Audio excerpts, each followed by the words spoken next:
Breaking news చూస్తున్నాం. తిరుపతిలో పలు హోటల్స్ లో ఫుడ్ సేఫ్టీ అధికారులు తనిఖీలు చేపట్టారు. రినెస్ట్ హోటల్లోని తనిఖీల్లో కుళ్లిపోయి బూజు పట్టిన స్థితిలో చికెన్ లభ్యమైంది. అలాగే నిన్న వండిన బిర్యానీ, కోడిగుడ్లు సహా ఇతర ఆహార పదార్థాలను కూడా గుర్తించారు. అదేవిధంగా 3 రోజుల క్రితం తయారు చేసిన కిలీలు గుర్తించారు. పలుమార్లు హెచ్చరించినప్పటికీ హోటల్ నిర్వాహకుల తీరు మారకపోవడంతో సర్వత్రా విమర్శలు వ్యక్తమవుతున్నాయి.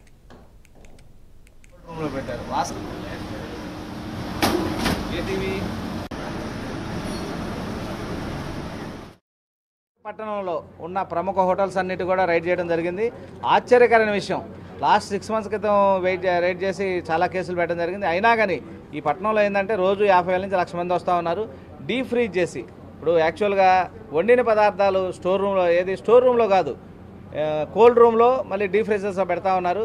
చికెను, మటను, తర్వాత టిక్కా, తర్వాత నూడిల్స్, రైసు, మామూలు వండిన రైస్ కూడా కోల్డ్ రూమ్లో పెట్టి సర్వ్ చేయడానికి సిద్ధంగా ఉంది. వీటన్నిటి శాంపిల్స్ ఇస్తూ ఉన్నాం. యాక్చువల్గా ఏంటంటే ఏది కూడా వేడిగా సర్వ్ చేయమంటున్నాం, రెడీ టు సర్వ్ చేయమంటున్నాం.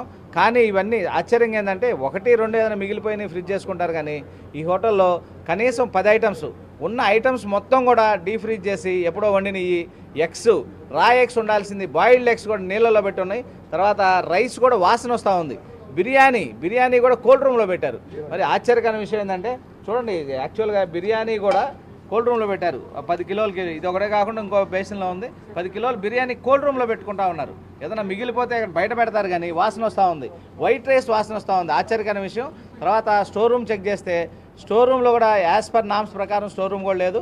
వీటన్నిటిని ఐడెంటిఫై చేసాం. తిరుపతి పట్టణంలో ఉన్న ప్రముఖ హోటల్స్ అన్నిటి కూడా రైడ్ చేయడం జరిగింది.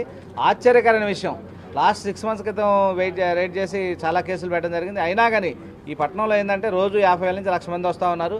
డీప్ ఫ్రీజ్ చేసి ఇప్పుడు యాక్చువల్గా వండిన పదార్థాలు స్టోర్ రూమ్లో కాదు, కోల్డ్ రూమ్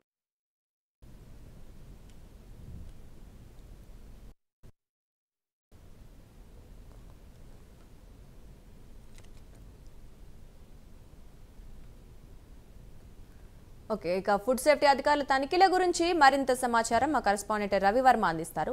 రవివర్మ, చెప్పండి, తిరుపతిలో పలు హోటల్స్ లో అయితే అంటే విస్తుగొల్పే విషయాలు తెలుస్తోంది. అంటే కుళ్ళిపోయిన చికెన్ లేదా పాడైపోయిన ఆహార పదార్థాలు ఎక్కువగా గుర్తించినట్లుగా కూడా చూస్తున్నాం. మరి అక్కడ పరిస్థితి ఏంటి, ఎటువంటి చర్యలు తీసుకోబోతున్నారు అధికారులు?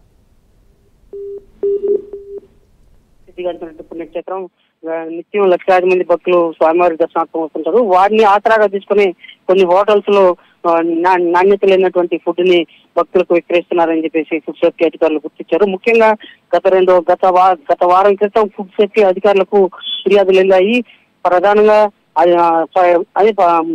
భక్తులు పర్యటించే ప్రదేశంలో ఉన్నటువంటి హోటల్లో ఈ ఫుడ్ నాణ్యత ప్రమాణాలు లేవని చెప్పేసి ఫిర్యాదులు వెళ్ళాయి. ఆ ఫిర్యాదుల మేరకు ఫుడ్ సేఫ్టీ అధికారులు ఇవాళ విస్తృతంగా తనిఖీలు నిర్వహించారు. ముఖ్యంగా అంటే మాంసము అలాగే కొన్ని కూరగాయలు, వీటన్నిటిని కూడా నాణ్యత లేని కూరగాయలు, అలాగే కుళ్ళిన కూరగాయలు వీటిని వినియోగిస్తున్నారని చెప్పేసి ఫుడ్ సేఫ్టీ అధికారులు తనిఖీల్లో బయటపడింది.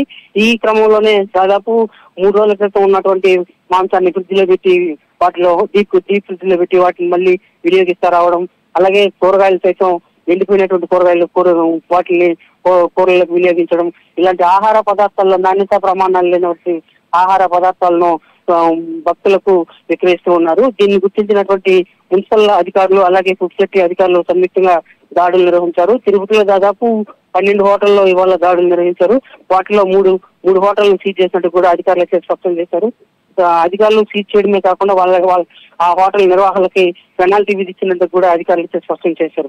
అయితే భవిష్యత్తులో ఇలాంటి నాణ్యత లేని ఆహార పదార్థాలను భక్తులకు ఎక్కించినట్లయితే హోటళ్లకు ఉన్నటువంటి లైసెన్స్ కూడా రద్దు చేస్తామని చెప్పేసి ఫుడ్ సేఫ్టీ అధికారులు హెచ్చరించారు. ఆ మేరకు municipal health department, municipal health officer కి అలాగే మున్సిపల్ కమిషనర్ కి ఇవాళ రిపోర్ట్ అయితే ఫుడ్ సేఫ్టీ అధికారులు రిపోర్ట్ అయితే సబ్మిట్ చేశారు.